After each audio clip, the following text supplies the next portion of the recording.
Hi there, I'm Barbara Turley, and you're watching another episode of Feminine Wealth TV, the show that uncovers the diamond tips on creating truly conscious wealth from change makers, world shakers, and wealth creators. Very excited about today's show because I am joined by the guru of all gurus in the personal development space. She has an online platform where she brings together industry experts in the personal development space to give you your daily dose of inspiration.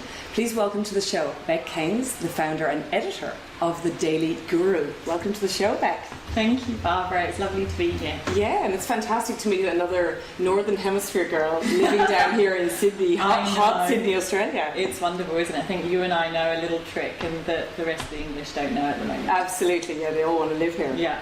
So tell me, The Daily Guru, it's a reasonably new platform, but it has absolutely exploded. Tell me, what exactly is The Daily Guru? Just give me your pitch on what it actually is. The Daily Guru is an online publication for all things to do with personal development. So we've created a space that allows industry experts to share their tools, education, services to our audience. Each day we share a blog and we also engage in live events.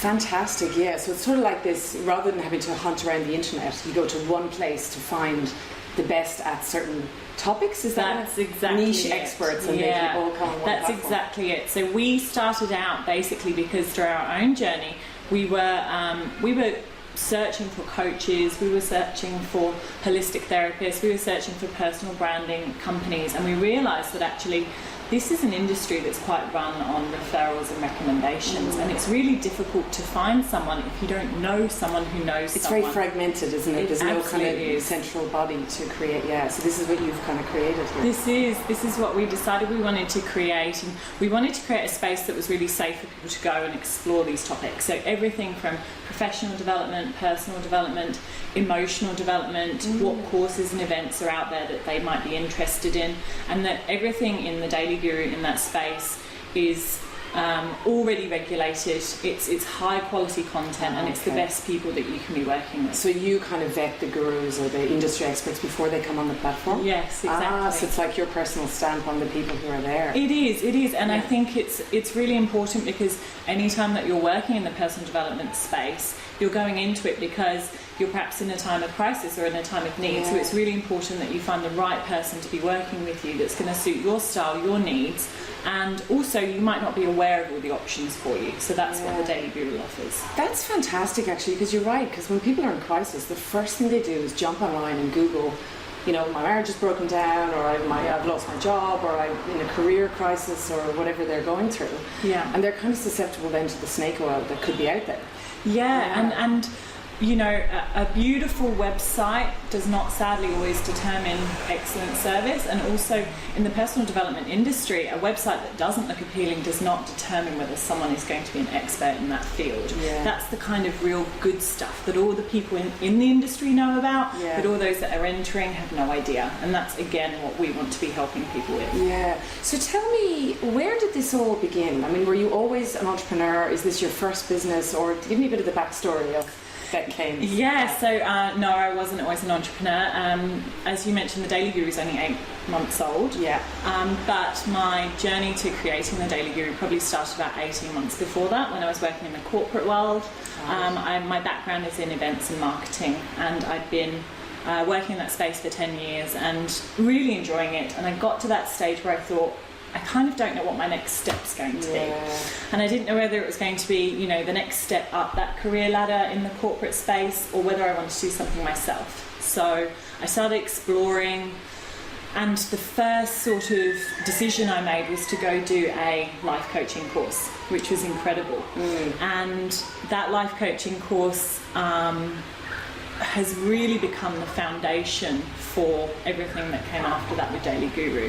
And what I mean by that is, in order to create the Daily Guru, I had no idea about the industry, so I didn't even know that that's the space that I wanted to work in. For the life coaching industry, of course, yes. Absolutely. And then from there onwards, the content that we're creating, the people that we're engaging with, etc. I didn't even know that world existed before I did the life coaching. So that was kind of my first step. And then after that, I realised that I wanted to bring my background of events and marketing into something in this space.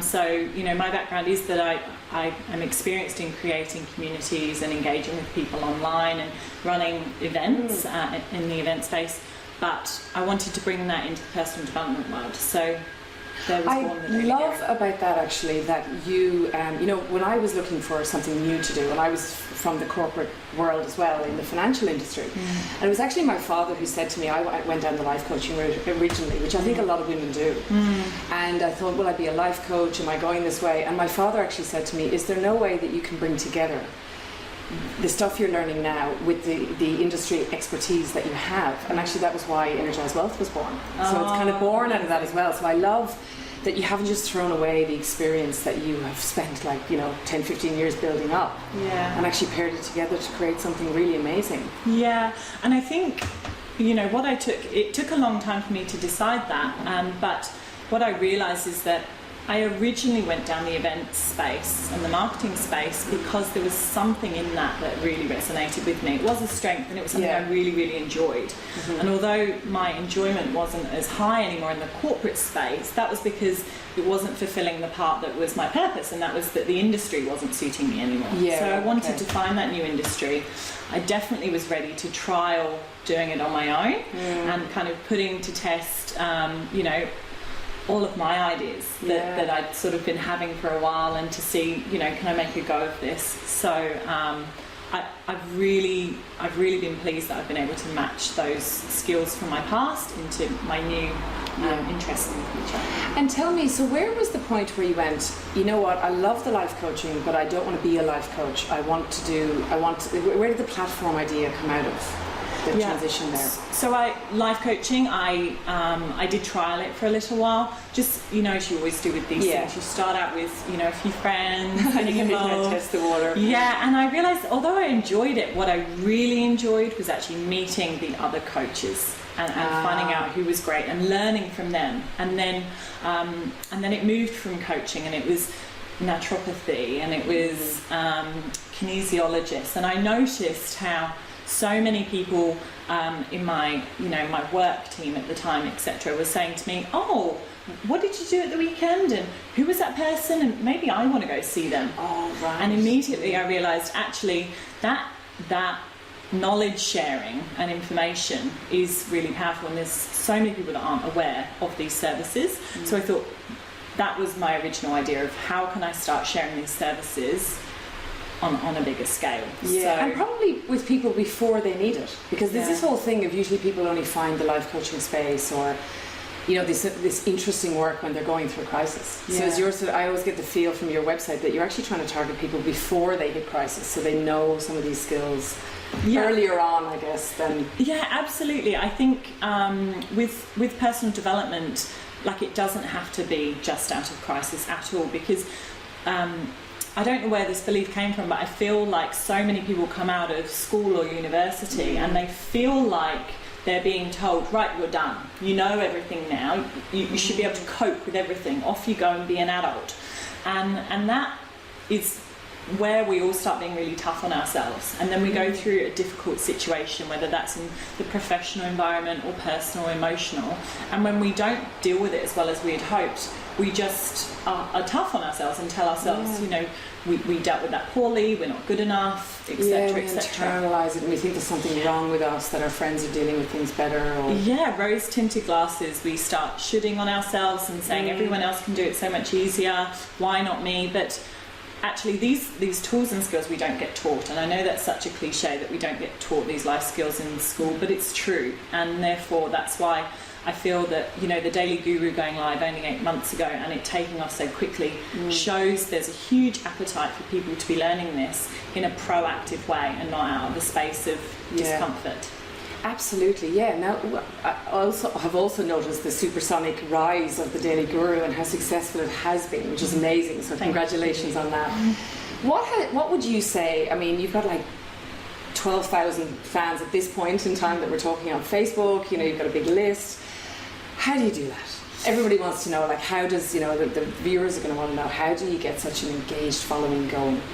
Yeah, so really where I started from was just firstly, deciding what I wanted to create, not getting distracted by what was already out there in the industry. Yes. Obviously, competitor analysis is important to understand that you're not going in saying you're the only person who does something and there's actually 20 more. So that's important. But deciding what you want to do and then being authentic and following that space. So that was my first point, is not getting distracted by what other people were doing and just staying true. Comparisonitis and all that stuff, because that actually bogs you down emotionally, mentally. Yeah. And before you know it, you've created something that's actually unintentionally a little bit of someone else's product and a little bit of someone else's doing. And then, you know, your audience can feel that. I really believe that. When you create something that is really authentic to your values and your beliefs and what you're trying to create, that's when your right audience comes to you. So you magnetically attract them, because that's really important. It really is. And secondly, that's all I focused on was the community building. I wasn't selling at my audience to begin with. I was trying to show them what the Daily Guru has to offer. So I gave myself a grace period of around 6 months where all I focused on was my content that I was sharing. And I was doing analysis all the time on what's resonating, what are they really liking, what's not being enjoyed, who are they, which of the gurus are they really loving when we share them. Because then if I knew that a piece of content was working really well, I would know which industry of gurus to go out to so that I can showcase them. So it's feeding itself, so that then eventually when I move into the event space, which is now phase 2 of the Daily Guru, it meant that the content that we're sharing in the live space as well as online is all to do with what my readers are wanting, what they're wanting. So it kind of fed itself. And that engagement meant that it grew much quicker. And finally, collaborations. I'm such a believer in collaborations. If you can find out what the people that you want to work with need, and you can offer that, then collaborations become easy, actually. So much easier. You know what I love about that? You know, a lot of people are going out saying, be authentic, you know, your message is really important, and all those things are really important. But I did pick up something you said, which I really want to double back and focus on for a second. Because collaborations and vision and authenticity and the message are all very feminine energies. But doing the analysis on, you know, what's resonating, which posts are doing well, and the actual numbers behind all these things is very masculine energy. And actually the most successful businesses are the ones that pair the two very feminine energies and masculine energies together. And you've done that really, really well, because I love that you said there was analysis too, because sometimes we're told, just put your message out there, and it doesn't always work. You have to analyse the numbers too. Definitely. On what your readers are actually looking for. Yeah, definitely. And it's so interesting. Yeah, I know, I find it interesting too.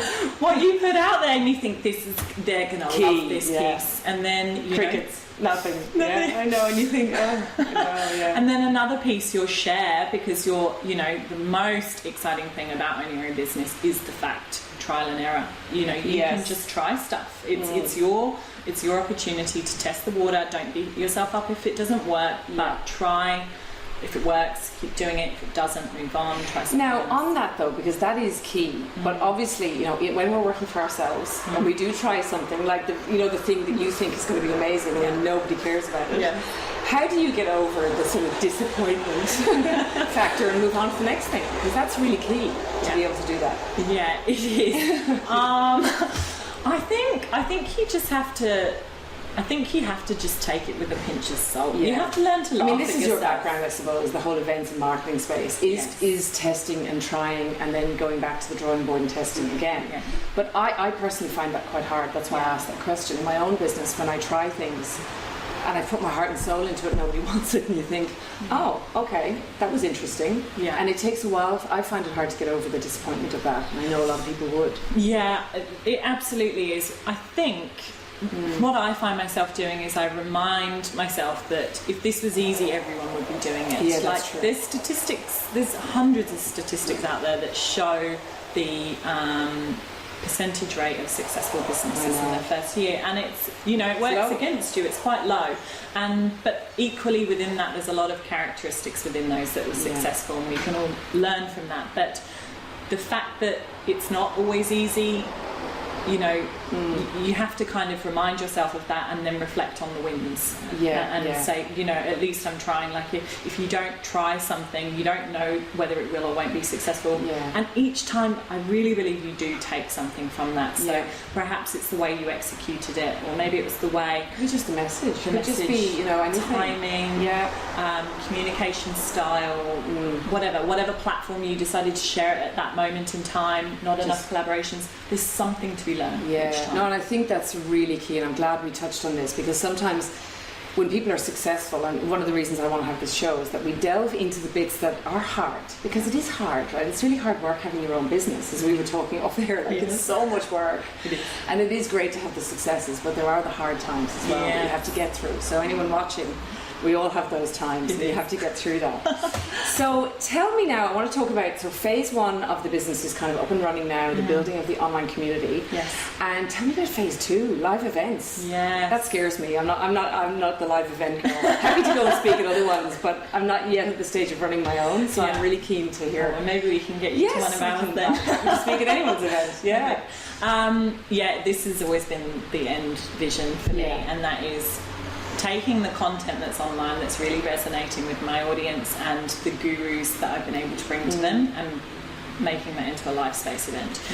Creating these beautiful, unique experiences that tap into all the things that I believe help the learning experience, you know, increase even more. So that's, you know, the scent, the touch, the feel, the look, every part of it, honouring what the Daily Guru is about, and creating something that people can't experience anywhere else. And I know that sounds like such a cliche, but when you have the idea and you see the opportunity to bring together a whole selection of gurus that can deliver something in a really powerful way, in a beautiful space, in a beautiful space. That's key, because a lot of the spaces that these things go on in are not that beautiful or inspiring, actually. And it's that whole event delivery, the whole experience in itself, and that's something that I'm hugely passionate about, that I want when people go to a Daily Guru event to know that there's a different feel, a different experience that they're about to have. Is it, the Daily Guru feels to me like it's quite a women-focused thing, but it's not a women.